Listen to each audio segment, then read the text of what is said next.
Wazee wa kaya Mtswakara wamewataka viongozi wa kaya nyinginezo kutoka jamii ya Mijikenda kuweka kando tofauti zao na kushirikiana kwa lengo la kudumisha umoja na kulinda utamaduni wa jamii ya Mijikenda.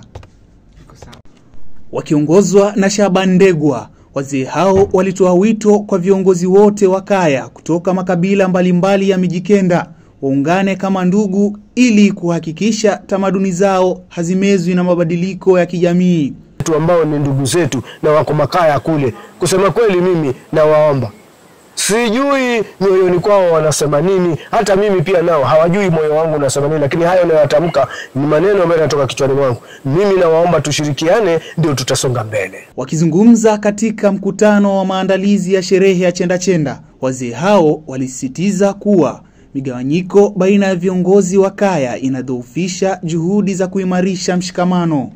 Kwa upande wake, Benson Kalimbo ambaye ni mratibu wa kaya Mtswakara aliwahimiza vijana kukumbatia na kujivunia tamaduni zao badala ya kuzitenga. Aliwataka vijana wazielewe, wazitumikie na wazilinde ili ziweze kudumu. Kulingana na Benson Kalimbo, vijana kutenga mila zao kumechangia wengi wao kujihusisha kwenye makundi ya kihalifu yanayovuruga amani katika kanda ya Pwani. Akishirikiana na viongozi wa makaya na wale vijana kuwapa elimu kwenye mabaraza, vikao fulani, itasaidia, kwa sababu kitu ni kwamba kama wao jamii moja waduruma wanaanza kufikia kiwango cha kukatana mapanga, je, ukiwa na jamii kutoka kwingine si watazidi? Sasa ni wanataka elimu zaidi, wapate elimu ya kutosha ili wawezi kujua umuhimu wa kuishi kwa amani.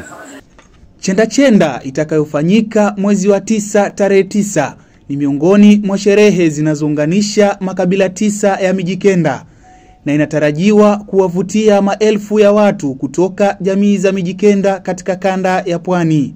Naloomba ama ombi langu, kaya Mtswakara na makaya yote 9, miji 9, tushirikiane, tuwe pamoja ili tuweze kudumisha mila zetu na tamaduni. Lakini kuna wenzetu nao pia wana changamoto, wataki kutufikia kuja kwa sababu wana mabifu. Sasa sisi hatutaki bifu. Sisi hatutaki mtu ambaye yeye ako kivyake. Sisi tunashirikiana na mtu yote. Mkubwa ni wetu, mkubwa ni wetu, mdogo ni wetu. Yeyote yule ambaye ni msafi, ni mchafu, sisi tunamkubalia kulingana na sisi. Hatujamleta sisi, aliletwa na Mwenyezi Mungu na babake na mamake. Ikiwa wewe ni mchezaji mpira huwezi ucheza hivi mpaka ufanye mazoezi.